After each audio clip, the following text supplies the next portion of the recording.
Hi, Jen. Hello. Welcome. Hi, Andy. Nice to Hey, meet you. Jennifer. I'm turning up my volume here. Can't hear you very well. How are you? How are you? I'm good. Robin, would you like to share Yeah, I still can't hear you for For some you. reason. Jen, I would prefer to share my screen and that way I Okay. can scroll. Fantastic. I'll give you hosting right now. All right, perfect. There you are. Thank you. All right. We'll wait about 7 more minutes. Okay. Okay. Is it just me so far, Jennifer?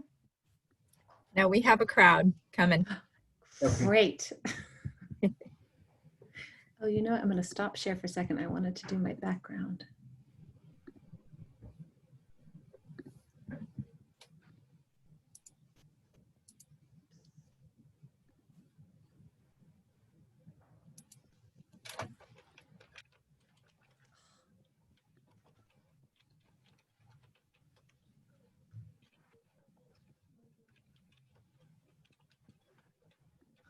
Robin, I'll introduce you in a few minutes. Okay. Okay. Trying to check out my hair.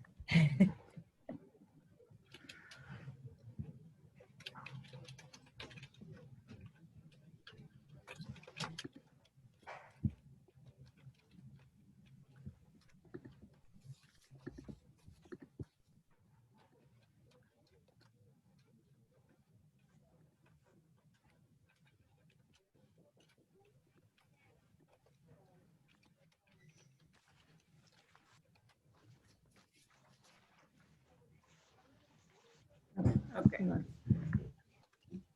Hi, Robin. Hi, Jennifer. Did Hi. Welcome. you cut your hair? Or maybe I just don't see it down over there. Yeah, you. No? I know Robin did from the last time I Yeah. saw it. First haircut in a year. It felt so good.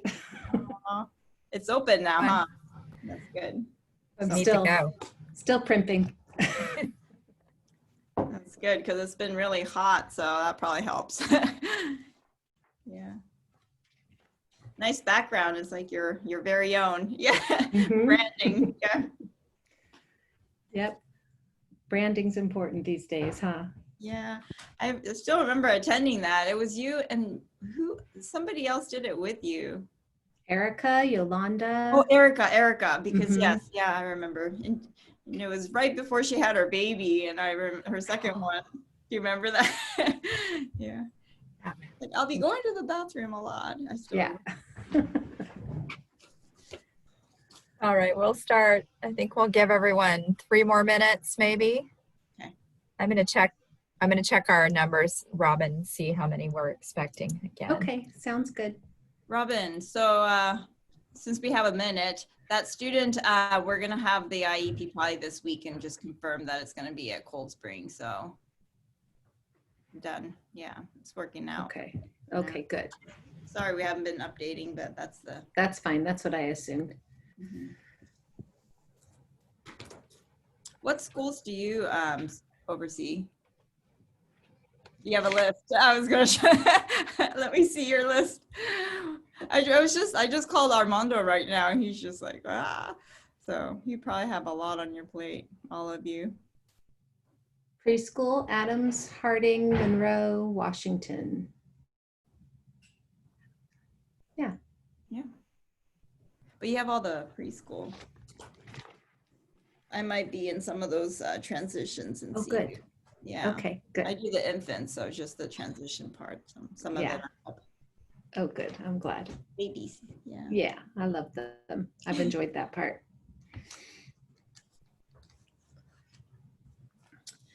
Get my notes. Somebody new is coming. Are you admitting? I Able am. to admit? Okay. I am. I'll be able to admit right now. We'll see. We'll see if I'll it's. take over. Does it pop up on your screen too, Jen, to admit? You know what? I think you could make me the co-host and then I could do that for you. if you don't mind. How do I make You your have that photo? option? Let me look. Yes. There you go. Okay. So I'll admit after you Okay. start talking. Perfect. Yeah. I'll wait another minute or two. Love it. A small group. Perfect. Should have 18 if everyone can come. Wow. Okay. So let's hope.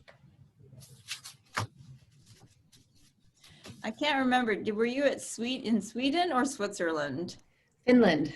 Oh, Finland. Wow. Yeah, was amazing. It What an was experience. an awesome opportunity for any educator to spend a significant amount of time in that country. They just Right. nailed it. They know how to do it right. And this is a good time too to see like what other countries are doing. You know, we're all kind of in it together, and everyone's kind of doing, you know, Mhm. Universal health care, education for all of those components truly make an important impact on the well-being of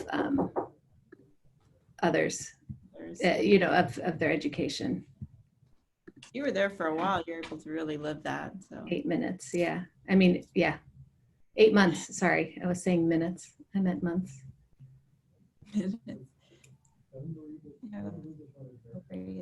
Great.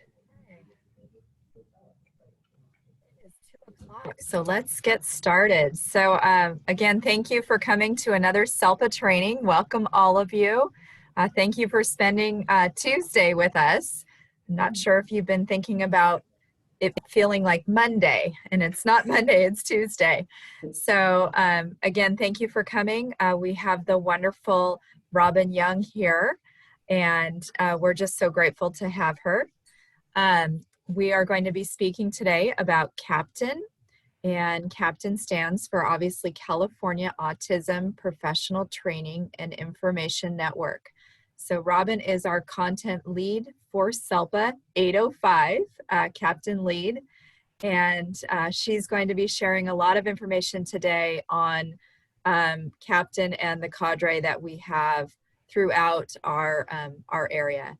So if you would like, Robin will have everyone stay muted for now. And then if she has questions, she may ask, because we're kind of a small group today. If you'd like to unmute yourself, if you have questions or comments when she asks, that is just fine. You are welcome to either keep your camera on or off. And the way to do that is to push the little camera button down at the bottom. Which gives a red slash through it to turn it off if you'd like. But Robin may want you to be present today and have it on just so we can see your beautiful faces. So again, thank you, Robin, so much for giving your time today. And we just welcome all of you to our C.A.P.T.A.I.N Administrators Training. Great.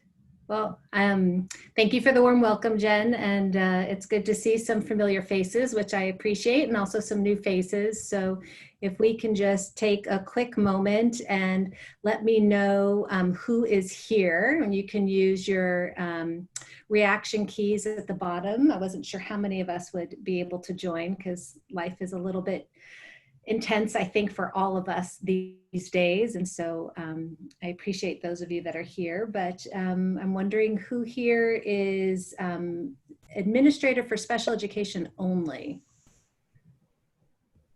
Okay. And who here is a coffee drinker? These are important questions. And how about a tea drinker? Okay, and maybe a not.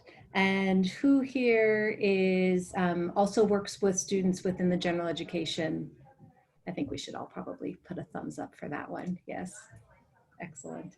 And who here is overwhelmed? Can just keep the thumbs up right now.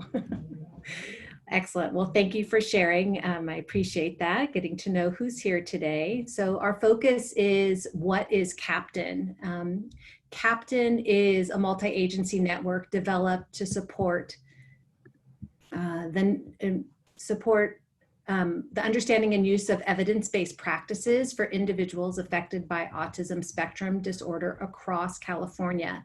And if anybody wants to take tallies today and guess how many times I'm going to end up using the word evidence-based practices, we can see what kind of prizes are shared at the end, probably more of a round of applause, but it is a term that we'll be utilizing quite frequently today.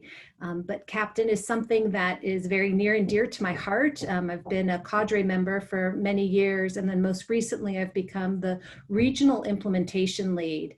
And that means that I support this program from Ventura, Santa Barbara, and then into San Luis Obispo. And we have quite a large range, and we have named ourselves 805, which can be a lot of fun. Looking for things because we all try to dress similarly when we go to events and summit meetings, because that's always fun. But really, it's been a wonderful opportunity to reach such a wide range, and we have some talented folks on either side of us in San Luis Obispo and in Ventura. So I'm curious to what your personal experience is with C.A.P.T.A.I.N. You can use your fingers to hold them up, 1, 2, 3, 4, 5, and 1 being this is your first time hearing of it. 2, you've heard of it, but not really sure what it is. 3, I know what it is, but not sure how to implement. I know how to implement, but just, gosh, it's been really difficult to do so. And number 5, I can implement. Okay, so we have a little bit of a range, which I can appreciate. Great. Thank you. So C.A.P.T.A.I.N's vision is to develop a statewide training and technical assistance network with a focus on, here's that word, evidence-based practices for individuals with autism, inclusive of stakeholder agencies who will disseminate information at the local level. So the key components from this is really that we are focusing on evidence-based practices, that we are statewide, that we are from top to bottom of our state. And this is something California is doing really well. I know sometimes in our education in California, and we compare ourselves to the rest of our country, we're kind of not always in the top range, but for this, in terms of C.A.P.T.A.I.N, we need to be really proud of what we're pushing out there. And then also a main component is that local level, disseminating information on local level. And C.A.P.T.A.I.N has really got this down right. And of course we keep refining, but that's something that's really important. And I'm so grateful that you're here today so that we can push this out at the local level. So our goals are to increase knowledge about ASD and evidence-based practices, and this word is so critical, and that's that systematic dissemination of information. I know all of us have been to different trainings in different places, and we've gotten information, but it hasn't been disseminated in a way that's meaningful or the same across all platforms. And in C.A.P.T.A.I.N, that's our goal, is to make sure it is systematic. Hence, even like the branding behind me, everything is the same. We want the same information to go out to all of our school districts and interagencies that we work with. Another goal is this implementation and fidelity of evidence-based practices. Implementation means I understand, I know how to do it, but fidelity means it's done exactly the way it's supposed to. All of us know teachers that have implemented a best practice like visual supports, but they don't necessarily do it with fidelity. And our goal with C.A.P.T.A.I.N is to make sure that they don't just do visual supports, but they do it in the way that it's meant to be done. And the third goal is increasing interagency collaboration. So we are working very closely with the universities, our family support networks, Tri-County Regional Centers, all of the districts from birth all the way through post-secondary. And so we're really working hard to collaborate with all of the agencies supporting our students with autism. C.A.P.T.A.I.N is a SELPA content lead. There are, Ray, you can correct me if I'm wrong, but I think there's 135 SELPAs within the state of California. I've got a thumbs up, oh good. And there are 4 SELPA content leads. There's one on, I'm looking over at my notes, there's one on UDL, there's one on disproportionality, English learners, and then of course now we also have the one in Marin County for C.A.P.T.A.I.N. And so this really allows us to be the you know, really the experts in this and how we work with our students with autism and how we disseminate that information out to the rest of our state of California. And like I just said, it's part of California's statewide system of support. So you can see and hear that we have our local agencies, our LEAs, and we have our county office of education. And then of course, as we branch out, then we have our SELPA as our resource lead. And we're really proud of the fact that we have access to SELPA. That means that we get to really ensure that our information gets disseminated out there, but also it's our goal to then continue to work our way back into our LEAs.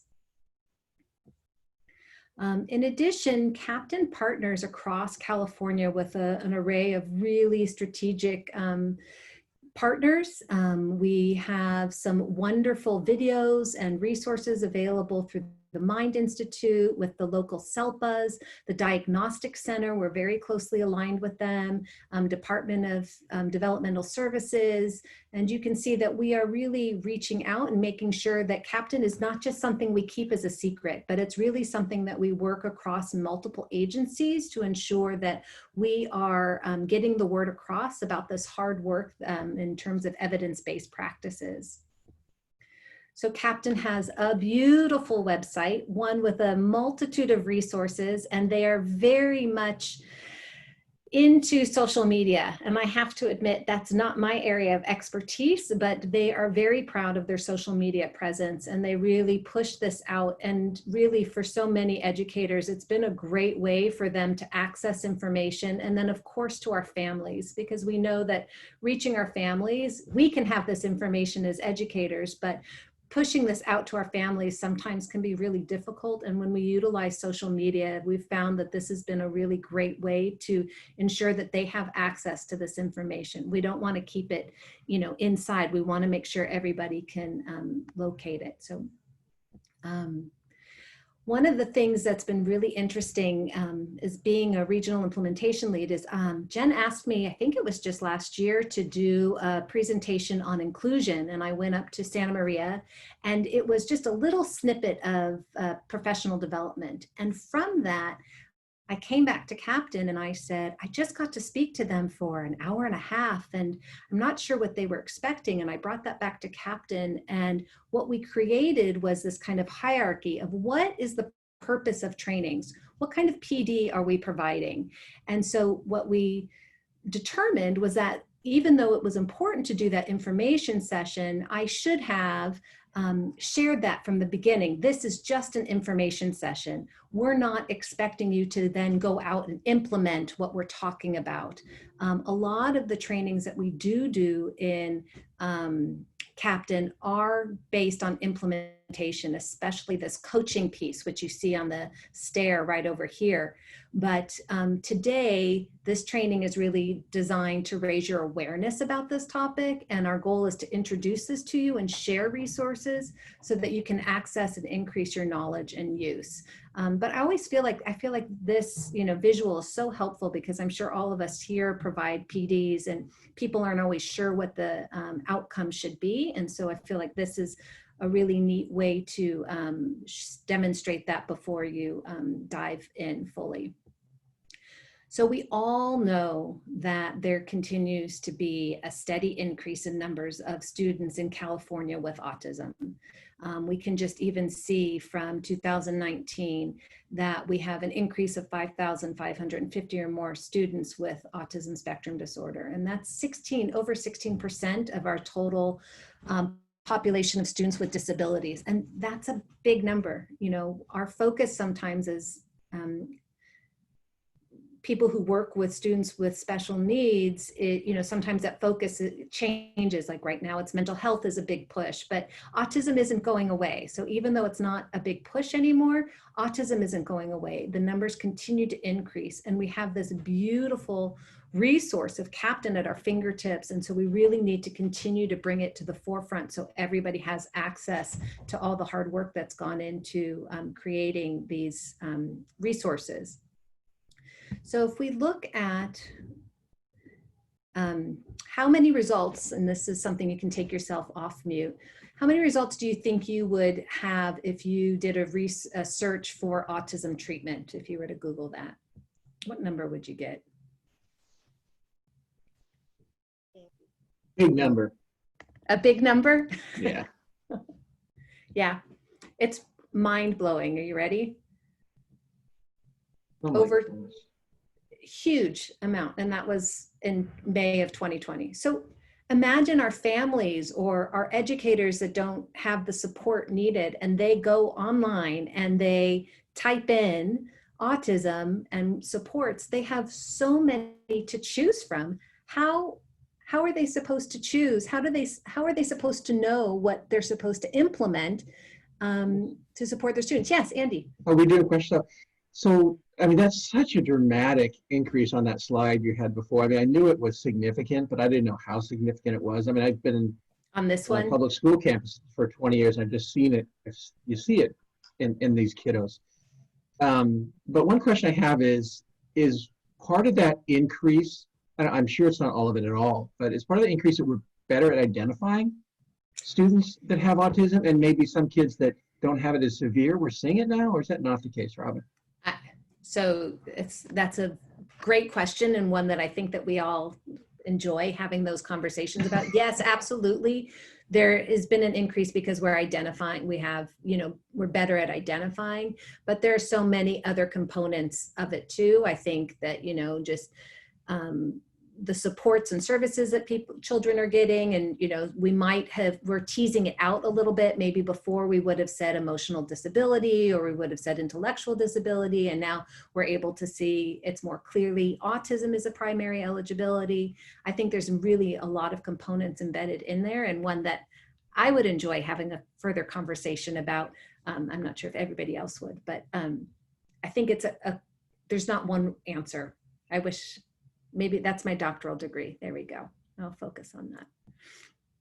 Okay, so we know we have so many different options. And so when we have so many treatments for students with ASD, there's more diverse treatments than any other known disability. And there's people who are saying we can just support it and we can recover, people can be, recover from autism. And so many are interventions with no scientific evidence have been recommended for students with autism spectrum disorder. And I think of this story of a woman that I worked with in C.A.P.T.A.I.N. She's a family resource parent. And she came and she said, I believe in evidence-based practices. I'm here for that. I'm part of C.A.P.T.A.I.N. I know that's what our push is. She goes, but if someone told me that dandelion dust would, cure my son, I'm going to go try dandelion dust. And, I remember her just being so passionate about that comment. I've used that example so many times. So I apologize, those of you who've heard me speak before, repeat it, but I just think it's a really powerful comment and statement that, yes, we need, as educators, we need to focus on our evidence-based practices, but we still need to keep our minds and our hearts in those places for all of those other components that have not been recommended for individuals with ASD and aren't scientifically based, and how we can guide families into making, decisions based on the research that we do have. So I always think that human element of making sure we really hear our families and their need for finding a cure for their kiddos is important. So here we are. What are evidence-based practices for ASD? And there's two main resources that C.A.P.T.A.I.N. utilizes. And one is we call NCAPE, and the other is NAC, the National Autism Center, and the National Clearinghouse on Autism Evidence and Practice. And we utilize both, and I'll show you as we go through further slides why we utilize both. And they both provide a significant amount of information helping us make the best decisions in terms of what becomes evidence-based. If I give you a little bit of the history, in 2009, we had 11 established treatments, and those were the only evidence-based practices that we started with. And as we pushed forward, I apologize if I'm making you dizzy and in my screen, but in 2010, just 1 year later, we were already up to 24 evidence-based practices. And then 4 years later, we were at 2014, we had 27 evidence-based practices. And we kept it at 27 up until this last year, which has really been interesting because many different supports have been trying to become evidence-based practices, but we really have, they've really had to go through them really carefully to make sure that they truly are under those tiers of what constitutes an evidence-based practice. Also, we have in 2015 with, we had 14 established interventions under age 22, and then 1 established intervention with age 22 plus. And this is a theme you'll find throughout. Of course, most of our interventions are for children ages, elementary school age, preschool through 6th grade. And you'll see as students get older, we really are missing the research necessary for more established interventions of children above age 22. In April of 2020, there was a huge report and C.A.P.T.A.I.N was written in it, which was very exciting, but they really demonstrated and they showed and they really reiterated how evidence-based practices are critical in finding the correct supports for our students with autism. I'm going to just go through these a little bit quickly so that you can just see where you can locate information if you're wanting some more later about the purpose of providing, where these systematic reviews came from. NCAPE, they define evidence-based practices as focused intervention practices that have evidence of efficacy in promoting positive outcomes for learners with ASD. We can all agree that that's exactly what we're wanting for our students. We want to focus our intervention and ensure that we have positive outcomes for our students. C.A.P.T.A.I.N has all of these resources, so I don't understand why they're not being implemented throughout our entire county. And so that's our goal this year, is to say, look, we have these great resources for you. Let's use them in a systematic way, because this is how we're going to ensure that our students with autism spectrum disorder are making progress in the way that they need to be. I remember talking about evidence-based practice with a very, very smart woman, and she goes, well, how do you know it's an evidence-based practice? And I kind of stood there and going, I don't know, they told me it was. So I'm so grateful for this slide, because this really lets us know what are the criteria for qualification of an evidence-based practice. So it's not just it looks good or it has some research embedded into it, but really there's 3 different ways for it to be a part of the NCAPE, their descriptors of EBPs. And so one is 2+ group design studies, so 2 high quality group design studies conducted by 2 different research or groups, or 5 single case studies, or a combination of evidence. So it's not something flippant. It's really been something that's really been researched and looked at, and I even think of, there is, why can't I think of the name? What is the woman in San Jose, and she does, I feel like I have her book sitting in here. She is not, the name will come to me. Gosh, I'm sorry, I can't think of what it is. And she does all this great work for students with autism, but she does not, Michelle Garcia Winner, there we go. And she's not an evidence-based practice. And it blows my mind, because as an educator, I'm thinking, she's great, but she's not, because she has not met this criteria for qualification of an evidence-based practice. And I find that to be really interesting, that they're so stringent on what qualifies and what doesn't. So let's get to the meat and potatoes, which are, what are these 28 evidence-based practices? So take a minute and go ahead, and these are the 28 evidence-based practices. And take yourself off mute and let me know which ones sound familiar to you, or even which ones don't.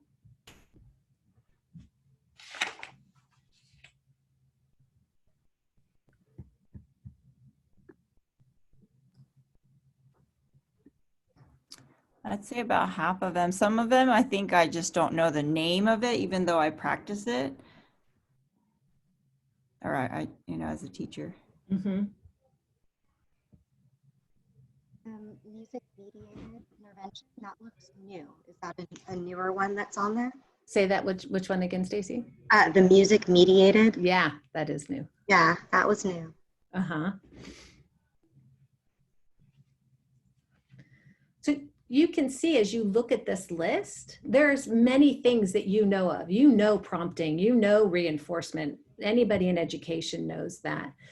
But one thing I want you to remember when you're looking at these is that these are really systematically disseminated, the way we do reinforcement, the way we do prompting. It's not just the, you know, here's your 5 stars and you get whatever it is. It's really dictated and it's spelled out for you in order to ensure that we're doing these 28 practices with fidelity. But you can see that there's a lot of things in here that teachers are already implementing, which is nice because we're not interested in recreating anything, but we are interested in ensuring that these are done in the way that they were intended to do, to be shared. So with these 28, you can see that there's 5 new evidence-based practices, and that's a little confusing because we had 27, now we have 28, but 5 are new. So what they've done is that some of them have been embedded into other components, and so that's why that they are written like this. But you can see, I mean, we all know direct instruction. I mean, of course that needs to be a part of our evidence-based practices. And what Stacy said, music-mediated intervention. We know that augmentative and alternative communication is critical to our students. So you can see those there. Another new piece about C.A.P.T.A.I.N is we're doing these things, we're calling it MIMCs, which is kind of an awkward term, but MIMCs, it stands for Manualized Interventions, Meeting Criteria for Evidence-Based Practices. And what that means is that they're manualized. They are really, you know, spelled out for you in how you implement it. They have unique features that create an intervention, and they share common features with other practices, and they're grouped within those evidence-based practice classifications. So if we move down, you'll see a lot of components that you're already probably familiar with. So for example, PECs. Everybody uses the word PECs, but really that's under the idea of augmentative and alternative communication. Or if you look at social stories, we know that Carol Gray writes a great social story. She's amazing, but she's not the only one, and she's not the only one, so that's why we have social narratives. Or we have peers training, and that really can go under the umbrella of social skills training. So you can see we have some ability to take these manualized interventions, these things that have really prescriptive you know, instructions, and have them fall under an evidence-based practice that's already currently a part of our EBPs.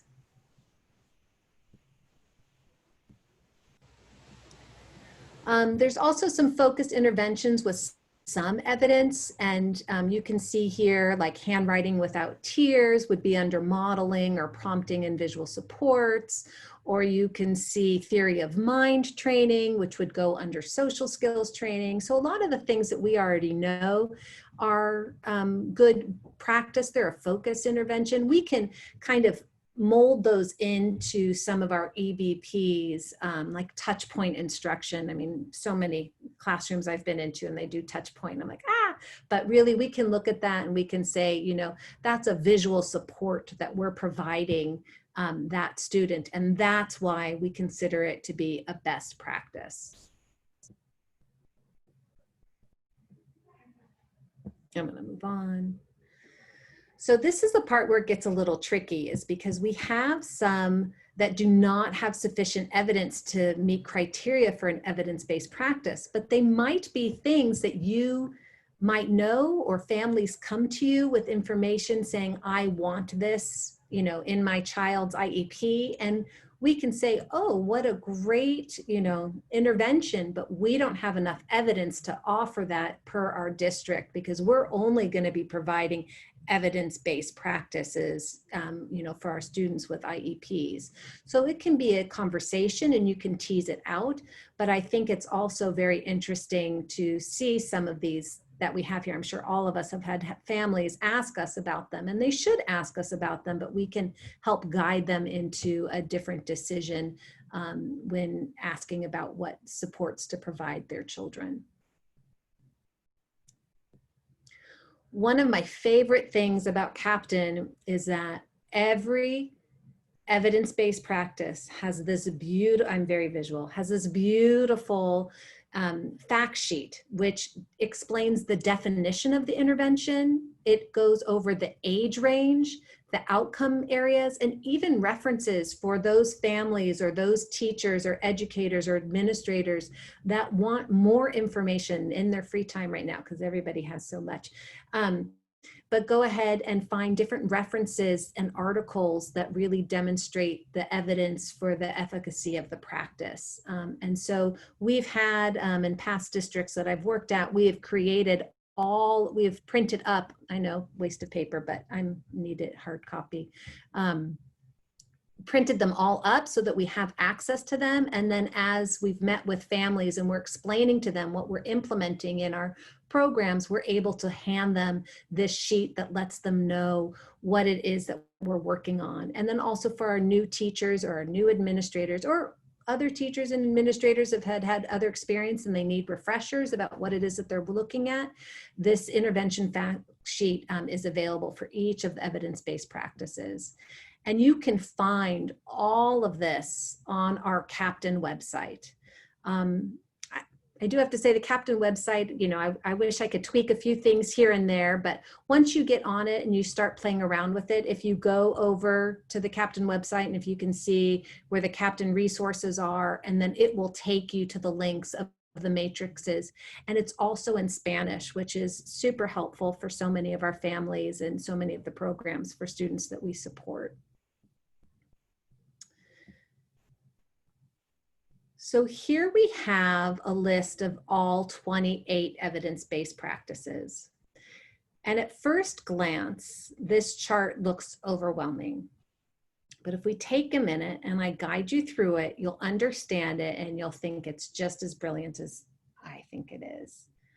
So if we look at this first one here, I know it's small, so just kind of trust me as we go through this. This is ABI, and ABI stands for antecedent-based intervention. And if we were to follow it across, you can see in yellow, antecedent-based intervention has been proven to work with students ages 0 to 5 under academic and pre-academic. It's also worked there's evidence for ages 6 to 14 and ages 15 to 22 is in green. And so you can see you can use ABI with confidence under academic and pre-academic, self-help. But if you go over here to cognitive, it has not been proven to work in these components, nor if we were to go all the way down here to self-determination, that also you wouldn't utilize ABI in those support systems. Okay, so if we were to go, I'm just using top and bottom to help so we can visually track. If we look at the bottom here, that's for visual supports. And you can see the same thing. The yellow, that means it's visual supports help our students with academic and pre-academic. And 0 all the way through age 22. But you wouldn't necessarily use visual supports for student age 15 to 22 for joint attention. That wouldn't be a reason to utilize visual supports in that component. So you can see how this chart you're able to really, you know, guide by color, by age, and by domain, which evidence-based practice is best utilized for your students that you're working with. Also on the website is little definitions for each one until you become as familiar as I do, though sometimes I still have to look to see what each one stands for, okay? So here is on the website, you can see, so ABI, it would say antecedent-based intervention, and then it gives you the definition on here. So all of your people who you're supporting should know what each of these are, and then they have their definition listed right next to it. And a definition is helpful, but really what you want to know is how to implement it. But we need to start somewhere. So I'm going to practice with you a little bit. So if we have a student who is, and their goal is, rather than tantruming or grabbing items, she needs, Lucia, age 5, and she's pre-verbal, will request items and assistance from others on 8 out of 10 daily opportunities as measured by teacher collected frequency data. So what would be a goal that we should target for Lucia?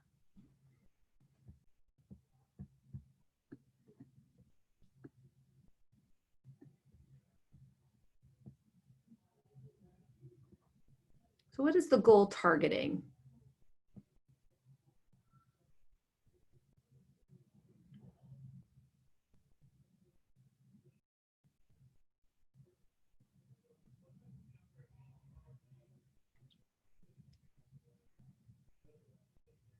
Maybe we're looking at communication, or we're looking at self-advocacy, right? Getting her wants and needs. So we need to look at what are some evidence-based practices or options for her.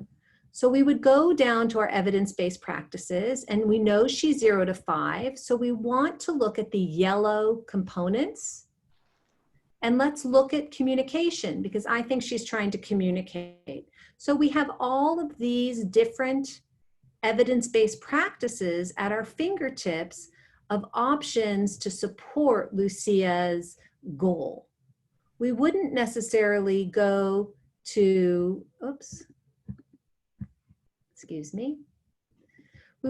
we wouldn't go to have an FBA for this goal. That's what this one is saying. We don't have evidence that that would be of support for Lucia, but look at all of these various options that we have to support her in meeting that goal. So that's how we would use this. As we have our goals, we can figure out which one would help us with communication, and you can see how that would work with a multitude of arrays. So I can't see very well, but does it show like other service providers that you can collaborate with? Like that might be, OT, work with OT, or that one, like for example, that one, like speech therapist, we can kind of collaborate with them. And I'm not, so it doesn't necessarily say that, which service providers, but as a team, this would definitely not, this isn't for just the education specialist to implement. This is really embedded as a team component. So if you're working, you could absolutely use that, Reiko, as, if you're working on communication, you can say, well, as the education specialist, I'm going to use visual supports, but perhaps the SLP is going to use AAC. They're going to lead maybe that component, but of course you're all collaborating together all the time anyway. Okay, so we should all get charged, and they can all apply it as it fits. Perfect. Yes, absolutely. All right, does a fact sheet break down like the specific strategies that they're using? Or sorry, my camera's not on my computer either. I know what happened to it. No worries, that's fine. Absolutely. So on the fact sheet, we'll get to that in just a minute, but on the fact sheet, it shows you exactly what steps need to happen, the definition of it. I'll show it to you in just a few minutes if you hold on. And if I don't get to it, is it Gabe? Yes. I'm looking. Okay, remind me, and I'll make sure that you can see it, because those are the tools that I know will be most utilized by your teams. Okay.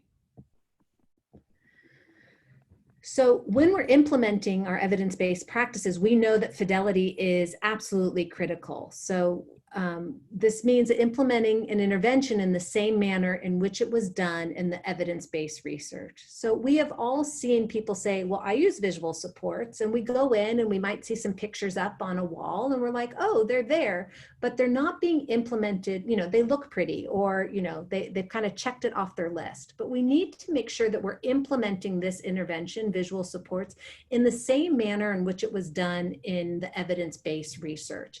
And our C.A.P.T.A.I.N website lists it, and that's what Gabe was talking about, lists it completely in how to implement it with fidelity. And through C.A.P.T.A.I.N, we want to coach your sites and coach your teams to make sure that they understand what it's supposed to look like, not just checking it off the box that I have done some visual supports in my classroom.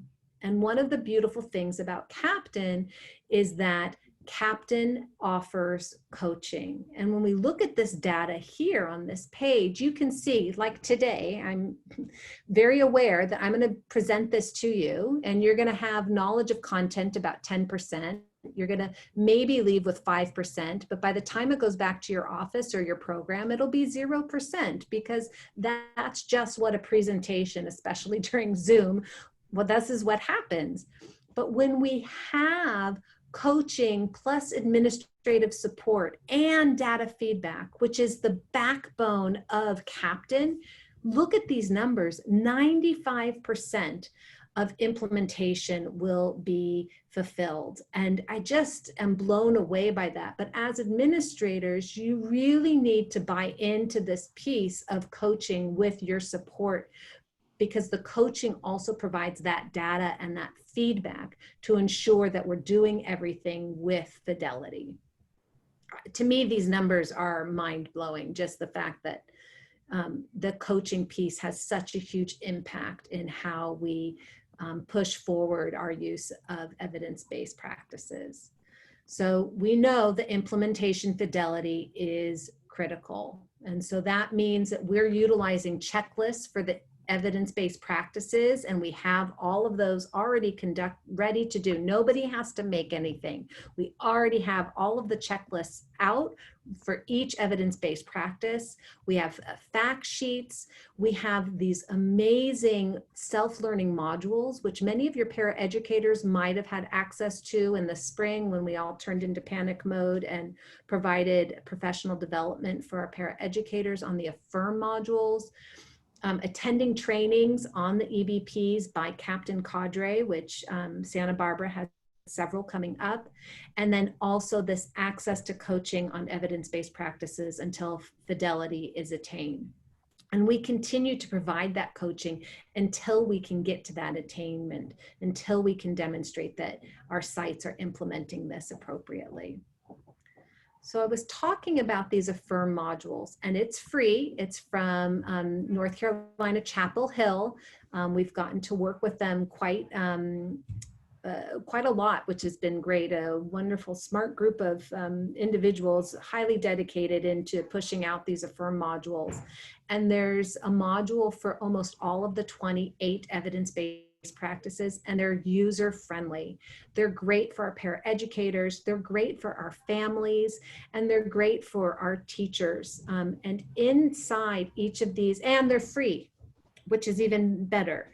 On these, you'll see they have videos, they have packets, they have all of the components that really describe what is embedded into the evidence-based practices. As we just have new evidence-based practices as part of our list, and those are coming, and they've been, I think they're almost even all up there already. And you can see just what I just reiterated, that they have the key components. They talk about the behaviors and the skills to be addressed, and most importantly, that step-by-step process. Oh, and Something else of the AFFIRM modules has is they have a parent guide.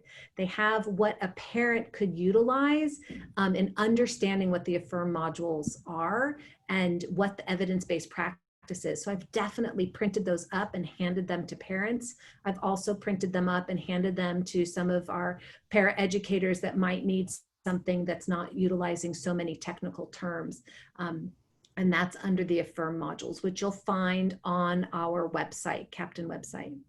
The AFFIRM modules also, which is huge, is they offer CEUs for our BCBAs and our SLPs. And I don't know very many other programs that offer this, but you could also utilize these during the certificate track to track your professional development of your certificated or classified staff if you needed to. You can also utilize it as a non-certificate track, which is fine, but you have these options so that you can keep data on who is following them or not. Here is a quick video. I'm going to try and see if we can get this to go. Maybe not. I'm going to stop for just a second and see if I can pull it up. Nope. Apologize. Just give me a second.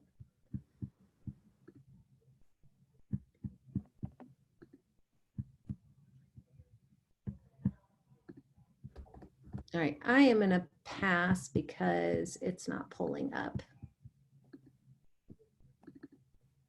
But on here, the, is it sharing the screen again? Did it go to the other one? It is, okay. So on here, it's a quick video overview of how to select an evidence-based practice, because I know sometimes it's overwhelming. Which one do I choose? And it's just a 2-minute video, and it goes through on how to do that. And you are welcome to go to the AFFIRM link. You don't have to type in all of this. You can find it, navigate it pretty quickly, and it can go over that for you. The AFFIRM modules, it gives you also, there is a wonderful set of resources on introduction to ASD. And they also created this beautiful Padlet of information and resources for our distance learning and for our families in several different languages. I think there's about 6 or 7 different languages on how to access distance learning and the components that are just so difficult for our families right now. So I'm really appreciative for that. The AFFIRM website also has our implementation checklist and several different videos on evidence-based practices. So it's a beautiful resource for everybody. This here, Gabe, this is what you were talking about, I think. This is an example of an implementation checklist. And so you can see, you know, it's spelled out so cleanly. You know, step 1, planning. These are the steps that you need to do. Step 2, how to use it. And step 3, that monitoring piece. How are we going to take data? How are we then going to take this information, go back to our planning stage, and how to use it again? And we have this implementation checklist for every one of the 28 evidence-based practices. So it's our teachers, our sites, our programs don't need to reinvent this. It's already done for them. In C.A.P.T.A.I.N, we have access to learning modules for our toddlers, for our little ones, which is great. It's a wonderful tool, all about evidence-based practices. We also have it for our older individuals with ASD, which is really helpful because we know that this is an area where we have limited information, and we've combined it all together on our C.A.P.T.A.I.N website. Some examples are, I love it. I was looking down here, you know, how to get a driver's license, or, you know, exercise for adolescents with ASD. And I think right now with so much screen time going on, what a great one to look at for our older kiddos. I had a parent today, and she was saying, you know, I can't wait for my son to come back. He's gained so much weight since we've been, you know, during distance learning. And so I was thinking, I want to share with her this exercise for adolescents with ASD, just to get our kids moving. But understanding these are some of the other example of resources that you have at your fingertips. And reminder, all of these links are on the C.A.P.T.A.I.N website, and they're all free. It's all free. So my push is we need to make sure everybody knows how to access this. This is such juicy, delicious information. It needs to be out there. One other term, some other terminology that you might benefit from having is just understanding that we also utilize the terms established, emerging, and unestablished. And you're smart individuals, you understand that established means that we're effective, this is good, and emerging means that this, you know, we have some outcomes that we can draw firm conclusions, but, you know, it's not established yet. And then unestablished means this isn't necessarily something that we should be implementing at this time. And the NSP utilizes those vocabulary terms, and they have come up with 14 established, 18 emerging, and 13 unestablished interventions. And these are the 14, and I'm just going to show quickly. And you can see a lot of similarities, modeling, parent training, peer training package, scripting, all of these common components of how we support our students with autism. And 18 emerging interventions, which also look familiar: exercise, music therapy, social communication intervention. These are for children under 22, or students under 22, and then the unestablished interventions also. So these are the ones that tend to come up during meetings where I say, oh, well, that is a wonderful opportunity. However, at our district, we're not going to be doing floor time because we don't see it as an evidence-based practice. However, we'll provide these types of supports. But if you choose to implement that, then that's what, you know, as a family, that's your option on what to do. But I like coming back to these because it helps me guide my decisions when I'm supporting our families. And then, of course, we have one established for individuals 22 plus. So yes, we're continuing to work on that.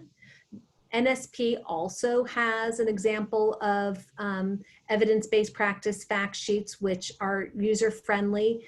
I really truly prefer the Affirm modules because it has all 28, and I like that it has a parent component, a teacher component, and all the data sheets embedded into it. But I wanted to make sure that you've also seen that.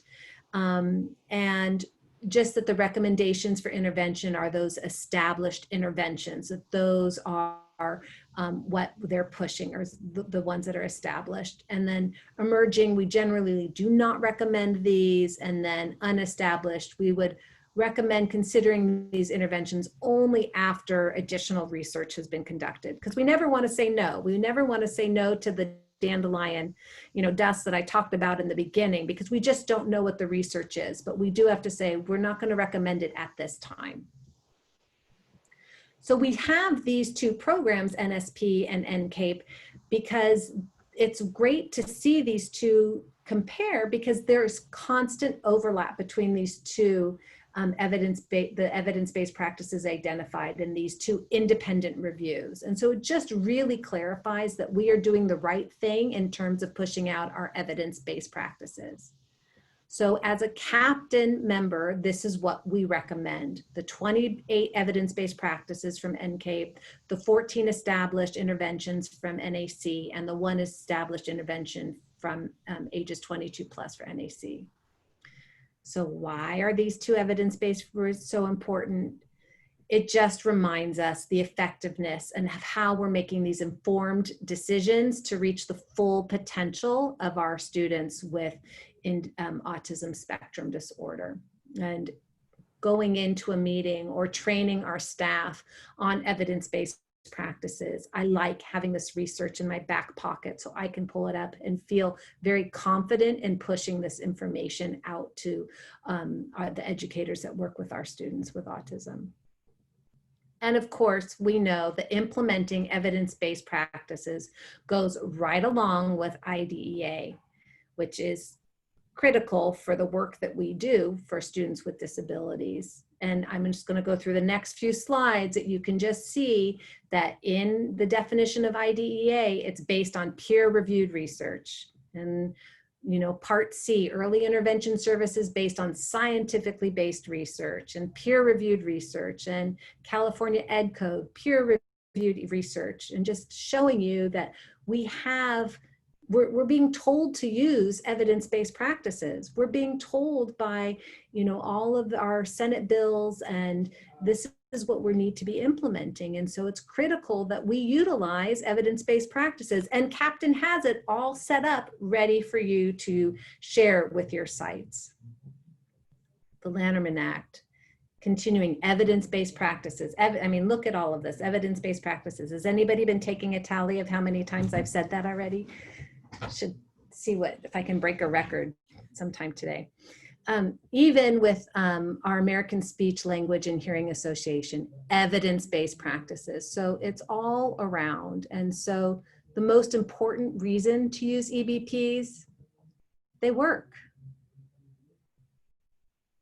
They work. I go into classes and I see the teachers who are implementing EBPs with fidelity, and I go into the classrooms where they don't even know what they are, and they have the best of intentions, but the best of intentions don't have the research behind it. And our students who are in the classes that are working on EBPs, you can just see the success. You can see the students making so much great progress. And it's just, that's our goal. If we have this, why aren't we using it? And so I'm so grateful that you're here today so that you learn about this, so we can start pushing it out to your sites so that our teachers can support our students who have autism.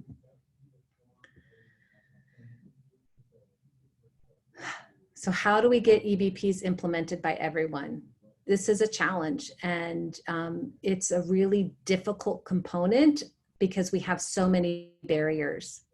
We have so many, we don't have substitutes, let alone distance learning right now, where everything is kind of had to, backtrack a little bit, which makes it really difficult. But we know that when we have coaching and organizational support, those are the factors that are necessary for closing the last link of this research to practice gap. Why do we have all this research if we're not able to implement it? Let's close that gap, and as administrators, let's push out how we can support our educators so that we can get these out to our teachers and of course, our students. So this is not just one more thing. California education has a lot going on, and this year more than ever. And so when you look at some of these components here, UDL, MTSS, LRE, you're thinking, oh my gosh, C.A.P.T.A.I.N's one more thing. My mind is, as somebody said the other day, my mind is on fire. And so, yeah, I think we all feel that way.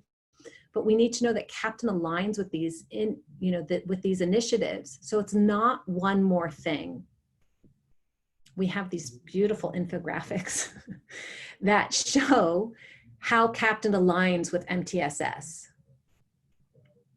We show, look at this beautiful infographic. It's on our website, so you can pull it up, print it, and have access to it. It demonstrates if we're doing MTSS, this is where C.A.P.T.A.I.N fits in.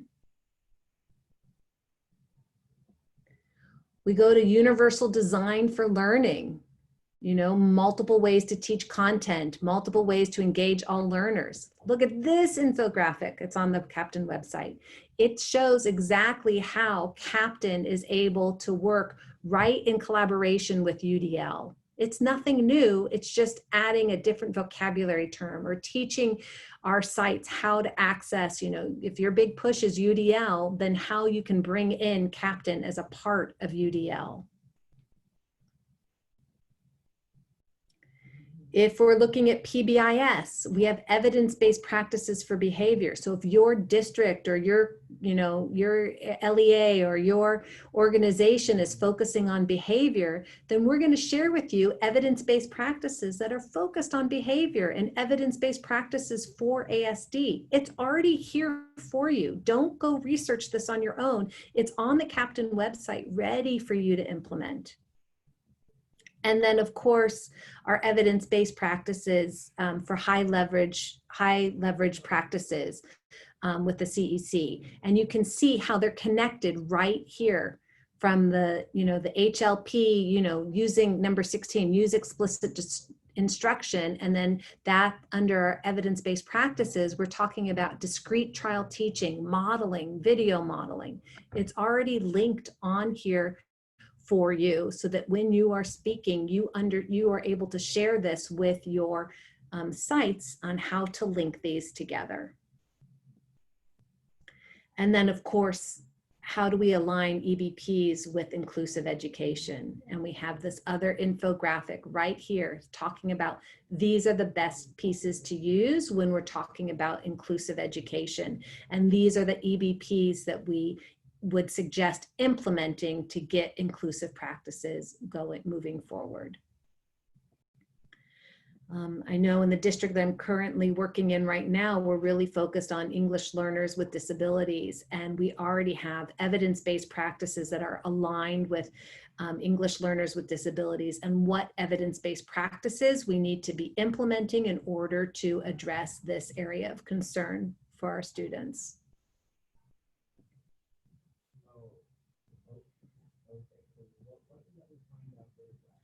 So as I've said before, you can easily access all of these EBPs and tools on our website. And if you haven't seen it yet, you'll see, the website is located on almost every single slide that we have here. It's a wonderful site and one that I encourage you to explore, because each time you go on, it's constantly updated. There's even an ask an expert on there. So if you're stuck and you have questions, you can send an email and one of us will respond back to you soon. And we also have on the website a free ASD online course that you can take, which is helpful for families, for paraeducators, for administrators, new superintendents, I don't know, just pushing it out there for people to have access to. And I love this quote. It's really important, because children and families cannot benefit from evidence-based practices that they do not experience. And so it's our job to ensure that we can push out this fantastic work to our families so that their children can experience what it's like to be taught using evidence-based practices. So just a quick little, you can use fingers 1, 2, or 3. And so what is an evidence-based practice? And it's a little bit of a trick question, so I apologize. It's a little difficult in the day, long in the day to be tricking you, but I apologize. So what is an EBP? Is it the conscientious, explicit, and judicious use of current best evidence in making decisions? You would put up a 1. Is it everything but peanuts? You would put up a 2. Is it focused intervention practices that have evidence of efficacy in promoting positive outcomes for students with ASD? And go ahead and put up a finger.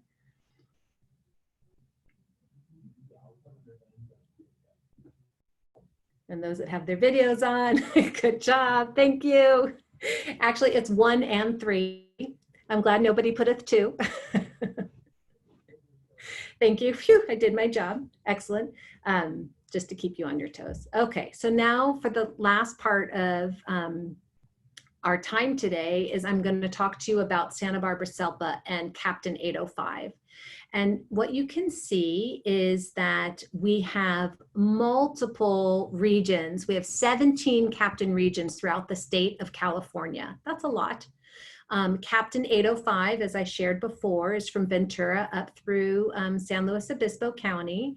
And this is our cool little logo that we had created. One of our paraeducators created that for us. And that's a sticker we have on all of our items talk about branding. That's an important part. But you can see the important work that's being done throughout the entire state of California, which is very exciting.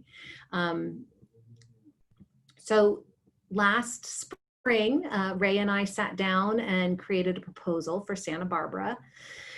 And I'm just going to share with you briefly what the proposal was. And that was that we would be obviously promoting the use of the 28 evidence-based practices, and that we would be having 4 trainings. We would include coaching and training and monthly meetings and technical assistance and fidelity checks, and that people would have to commit to participate, and that we wouldn't have those teams that are floundering, but really people that are already doing very well, and they would become like a trainer of trainers to support other educators within C.A.P.T.A.I.N. So this really isn't something for somebody that needs additional support unless they are on top of it, and this additional support will really boost them. So I just want you to keep that in mind. And that we would really be utilizing multiple people in teams. So it wouldn't just be educators, it could be an administrator, a psychologist, an SLP, an OT, an APE, whatever teams meet the needs in your particular area. Family Resource Center, all very critical to this. You would be signing a contract stating that you agreed to commit, that this is a big deal and that you are going to do this from the school site team to implement the C.A.P.T.A.I.N program. We would determine who exactly is on your team and who would be leadership, and as administrators, you would support them and provide them the time and the flexibility to ensure that they have their coaching and the ability to implement C.A.P.T.A.I.N evidence-based practices with fidelity.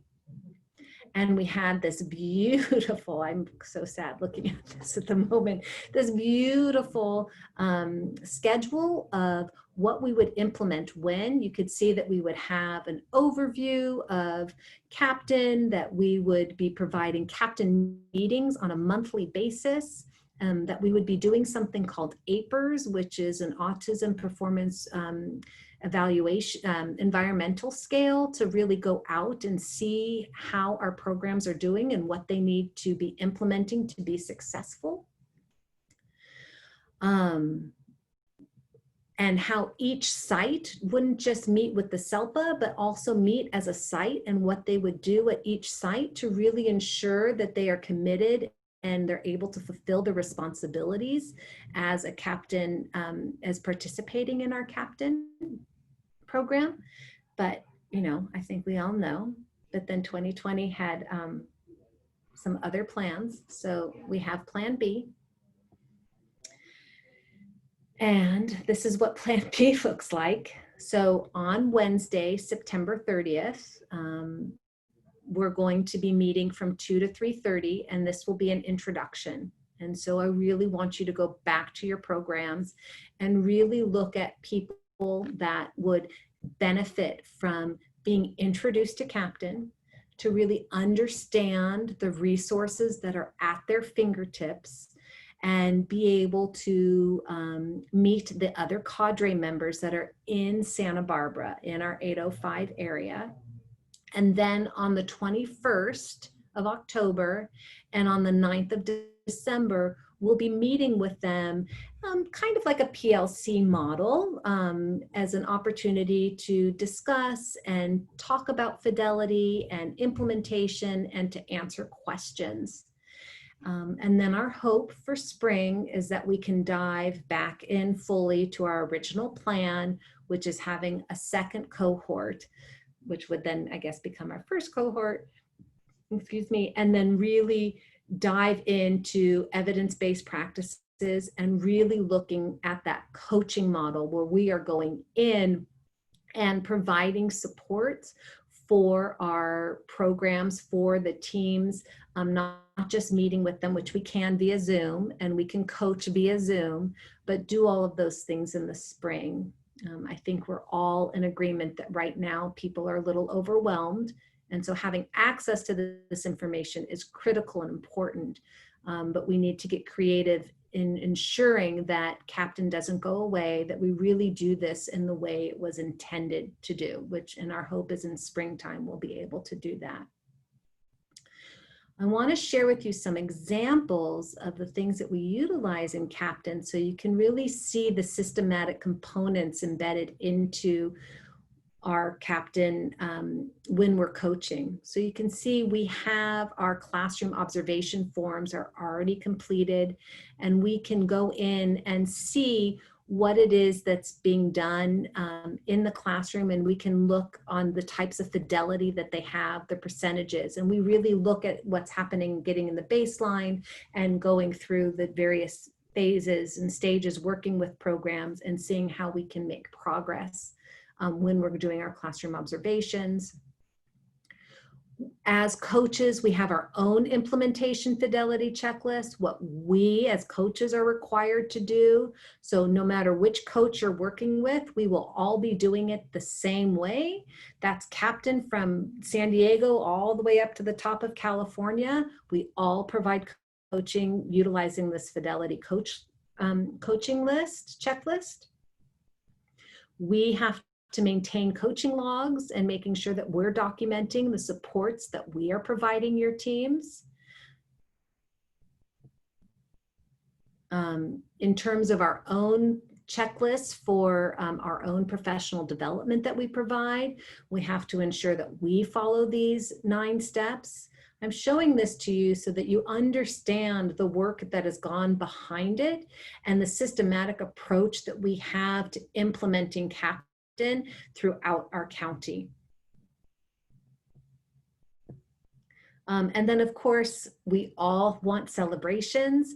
There are some amazing award nominations that get shared at our summits each year. And it's really an exciting time for people throughout the entire state of California to be recognized for demonstrating fidelity. And I have to say that C.A.P.T.A.I.N 805 has not had anybody nominated.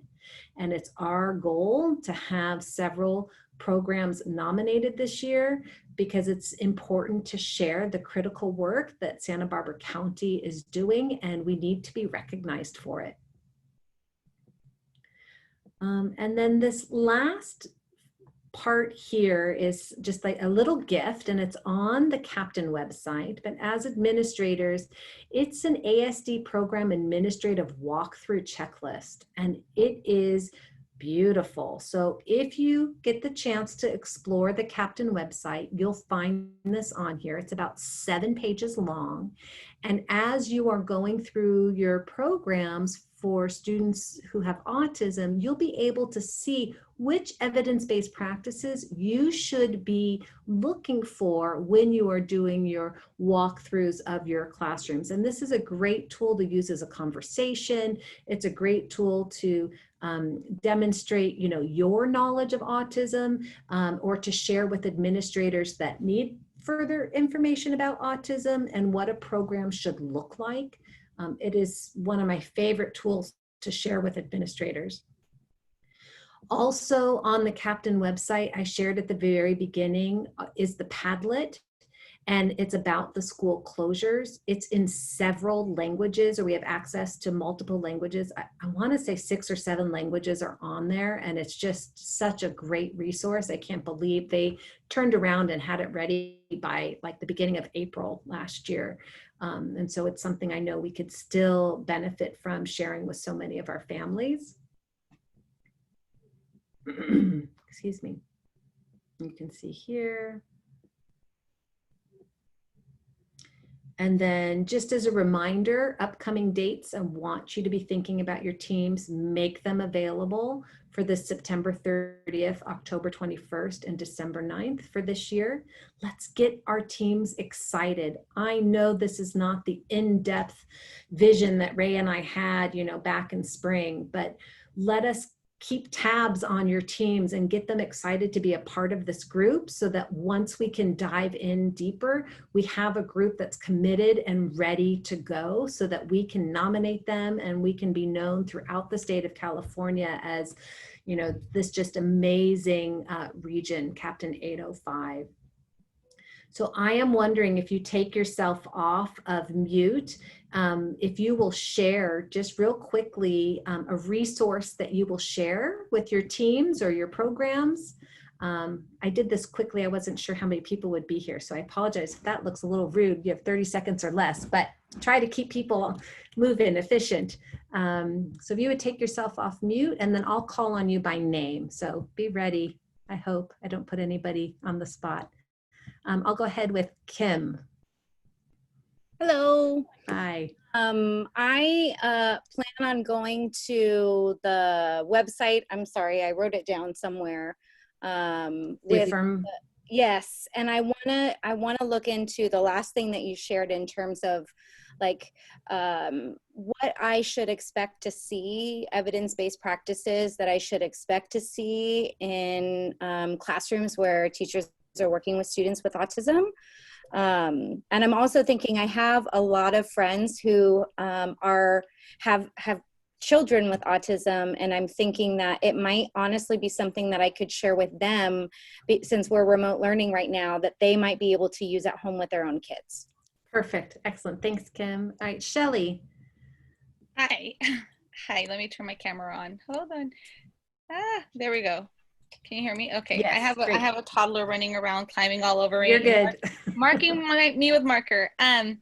So I have been exploring the website, and I'm really interested in learning more about I was going through the definitions of the evidence-based practices because a lot of them are new for me since I've been in general ed for 19 years. And I was just sitting here thinking how beneficial this would be to have every teacher, whether general ed or special ed, take prerequisite class on all of this, because you hear all these acronyms thrown out or used in IEPs, and you try to make sense of them, and nobody ever teaches you what exactly it means. So I'm looking forward to sharing this resource, the Matrix of Definitions, with other staff. And also I also downloaded the Matrix of Evidence Practices, Outcomes, Age, and Categories. I thought that was a very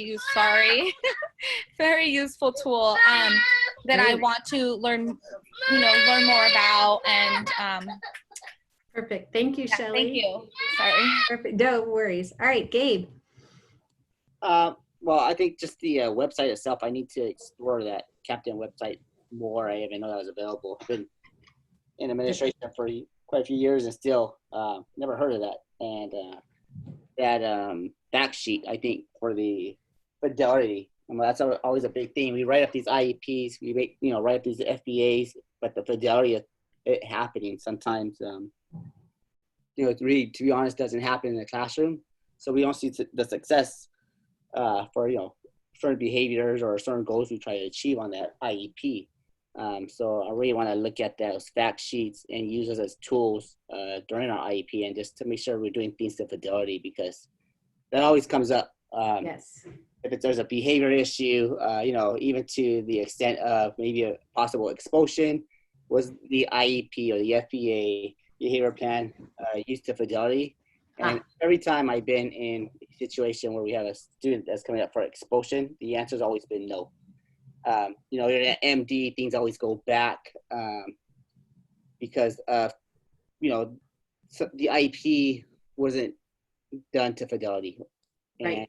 I think hopefully use that as a tool to like I said, just try to, make those behavior plans be best as accurate. The teacher knows what they're doing. We know what to look for, and we can best support the student. Perfect. Thank you, Gabe. I appreciate you sharing that. And I love that you grabbed onto that piece of fidelity, which is a huge component of C.A.P.T.A.I.N. That's, we know that these evidence-based practices are out there, but they only are out there. They're only worth it if you do them with fidelity. Reiko.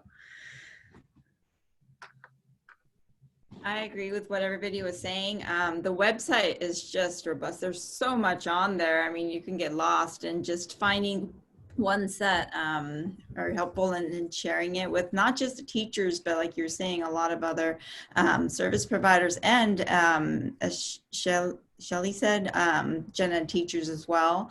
That chart was really like just at a glance, so easy to see and so easy to follow along. I think that would be great to distribute, not just giving them do this, but actually providing them with like hands-on things that they can use like from tomorrow. Yes.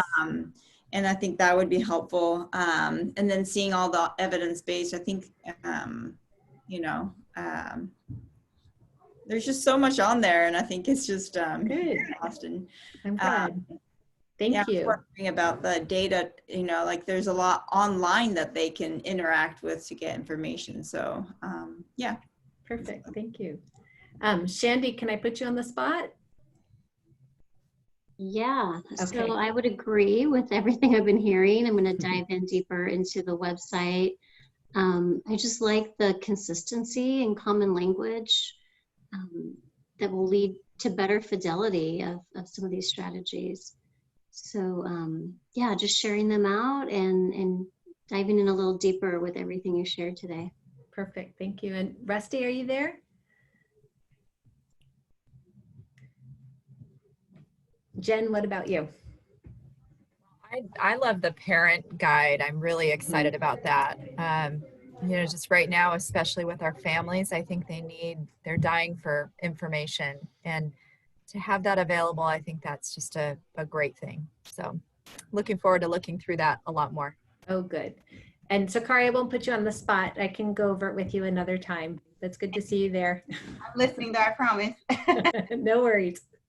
All right, so that concludes the presentation. I'm happy to stay on if people have further questions, but I really do appreciate your time, and you can tell that I'm passionate about this. This is important for us to push out. I kind of don't know why we have so many barriers, but I'm eager to work through that and make sure that your sites and ultimately your students have access to evidence-based practices. And I'm always available. I'm ryoung at sbunified.org. So please reach me or through SELPA, you can find me so I can help guide you through this process. It's been a pleasure to see you guys. Take care. Thank you. And Yep, Robin, this was just wonderful. And please, everyone, consider joining us on September 30th for our captain training, the start of our captain training, September 30th. Send your teams, share the information out. We would love to have a full house that day. So thank you again, Robin, for the great information. Thank you, guys. Bye, you all. Have a wonderful day. Thank you, Robin. Is that recorded too? Yeah.